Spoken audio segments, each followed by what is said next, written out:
नमस्कार, हमारी खास पेशकश में आपका स्वागत है। आपके साथ मैं हूं अंकिता। उत्तर प्रदेश का नोएडा, जिस शहर की पहचान विकास और रफ्तार से होती है, वहां पत्थर चले, आगजनी हुई और कानून की धज्जियां उड़ाई गई। अब पुलिस की तफ्तीश में जो खुलासा हुआ है वो होश उड़ा देने वाला है। जांच की सुई अब उन बाहरी तत्वों की ओर घूम गई है जिन्होंने मजदूरों के कंधे का इस्तेमाल करके नोएडा को सुलगाने की कोशिश की। सोशल मीडिया के जरिए झूठ परोसा गया और शांत प्रदर्शन को हिंसक महासंग्राम में तब्दील कर दिया गया। कौन है वो मास्टरमाइंड जो नोएडा की फिजा में जहर घोलना चाहता था?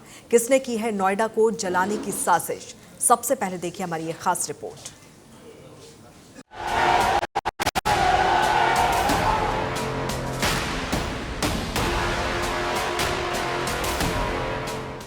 यूपी का शो विंडो नोएडा सोमवार को रण क्षेत्र बन गया। वो शहर जो विकास की रफ्तार के लिए जाना जाता है, वहां श्रमिकों का दर्द बढ़ा तो शहर की फिजा दागदार हो गई। नोएडा में कर्मचारियों ने ऐसा गदर मचाया कि सड़क पर महासंग्राम छिड़ गया।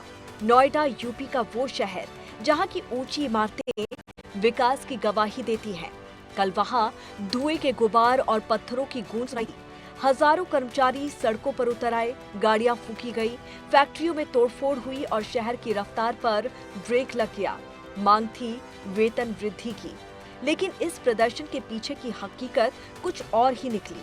क्या मजदूरों की आड़ में बाहरी तत्वों ने शहर को सुलगाने की साजिश रची? अब आपको बताते हैं कि आखिर बवाल क्यों हुआ।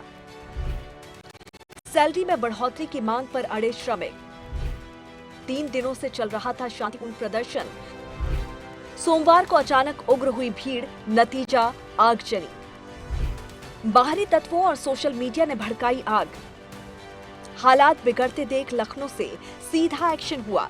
सीएम योगी आदित्यनाथ ने मामले का संज्ञान लिया और मजदूरों के हक में अब तक का सबसे बड़ा फैसला सुनाया गया। योगी सरकार ने श्रमिकों की मजदूरी 21% बढ़ा दी है, जो 1 अप्रैल 2026 से लागू होगी। आखिर क्या सौगात दी है योगी सरकार ने, आपको बताते हैं। कुल बढ़ोतरी। नोएडा और गाजियाबाद में न्यूनतम मजदूरी में 21% का इजाफा। अकुशल श्रमिक, इनका वेतन 11,313 से बढ़ाकर अब 13,690 प्रति माह हो गया है। अर्धकुशल श्रमिक, इनका वेतन 12,445 से बढ़ाकर अब 15,069 रुपए प्रति माह हो गया है। कुशल श्रमिक, इनका वेतन 13,940 से बढ़कर अब 16,868 प्रति माह हो गया है। इस फैसले का सबसे अधिक फायदा दिल्ली एनसीआर से सटे गौतम बुद्ध नगर और गाजियाबाद के श्रमिकों को मिलेगा, जिनके मूल वेतन और महंगाई भत्ते में 21% की भारी वृद्धि हुई है। इसके अलावा प्रदेश के अन्य नगर निगम वाले जिलों में मजदूरी में 15% और बाकी बचे सभी जिलों में 10% का इजाफा किया गया है। कर्मचारियों के आक्रोश के बाद निजी कंपनियों के कर्मचारियों की कई मांगे मान ली गई। प्रशासन ने स्पष्ट किया था कि श्रमिकों के आर्थिक हितों से कोई समझौता नहीं किया जाएगा। फिर भी श्रमिकों का बवाल नहीं थमा। आइए जानते हैं मजदूरों ने क्या मांग रखी थी। वेतन वृद्धि। न्यूनतम वेतन बढ़ाकर 20,000 प्रति माह किया जाए। समान वेतन। गुरुग्राम की तर्ज पर नोएडा के मजदूरों को भी बराबर सैलरी मिले। ओवरटाइम भुगतान। एक्स्ट्रा काम के लिए डबल रेट में पैसा मिले। साप्ताहिक छुट्टी। हफ्ते में 1 दिन अनिवार्य अवकाश और छुट्टी के दिन काम का अलग भुगतान। समय पर सैलरी। हर महीने की 7 से 10 तारीख तक वेतन का भुगतान हो। छटनी पर रोक। बिना ठोस कारण और नोटिस के मजदूरों को काम से ना निकाला जाए। दिवाली बोनस। 30 नवंबर तक बोनस का सीधा बैंक खाते में भुगतान। कार्यस्थल पर सुरक्षा। महिला कर्मचारियों के लिए सुरक्षा समिति और बेहतर माहौल। कड़ी कार्रवाई। नियमों की अनदेखी या कटौती करने पर कंपनियों पर जुर्माना और दंड। लेकिन सवाल यह है कि जब अधिकतर मांगे मान ली गई थी तो फिर यह बवाल क्यों हुआ? पुलिस की जांच में चौंकाने वाला खुलासा हुआ है। पता चला है कि इस आक्रोश की आग को भड़काने वाले असली चेहरे बाहरी थे। जांच में सामने आया कि कुछ राजनीतिक दलों से जुड़े तत्वों ने सोशल मीडिया पर भ्रामक खबरें फैलाई। जब मजदूर शांत होने लगे तो इन बाहरी लोगों ने भीड़ को उकसाया और शांतिपूर्ण प्रोटेस्ट को हिंसक बना दिया। नोएडा के फेज 2 में अभी भी भारी पुलिस बल तैनात है और पूरे एनसीआर में हाई अलर्ट है। प्रशासन ने साफ कर दिया है कि श्रमिकों के हितों से कोई समझौता नहीं होगा। बोनस, ओवरटाइम, छुट्टी जैसी मांगे पहले ही मान ली गई हैं।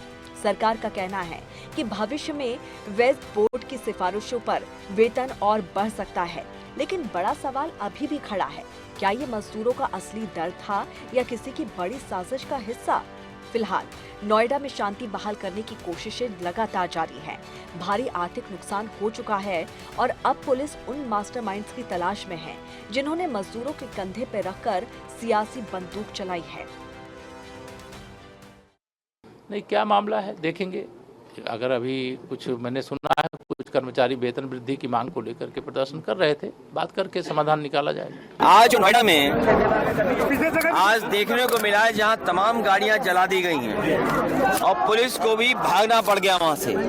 सुनने में आ रहा है कि पुलिस की गाड़ी भी पलटा दी गई है। बड़े पैमाने पे मजदूर अपनी मांग पहले से करते रहे हैं। पूरी जिम्मेदारी प्रशासन की है, सरकार की है, और सरकार की इसमें कमी ये है कि जब मजदूर अपनी मांग को लेकर के आए तो सरकार ने सुनवाई क्यों नहीं की। कोर्ट से लेकर के या अन्य प्रदेशों में भी मजदूरों का जब वेतन बढ़ गया, मजदूरों को राहत दी इस महंगाई में, तो उत्तर प्रदेश की सरकार पीछे क्यों? सरकार ने बातचीत का रास्ता क्यों नहीं निकाला? एक तरफ तो सरकार निवेश की बात कर रही है, वहीं मजदूरों के साथ अन्याय कर रही है।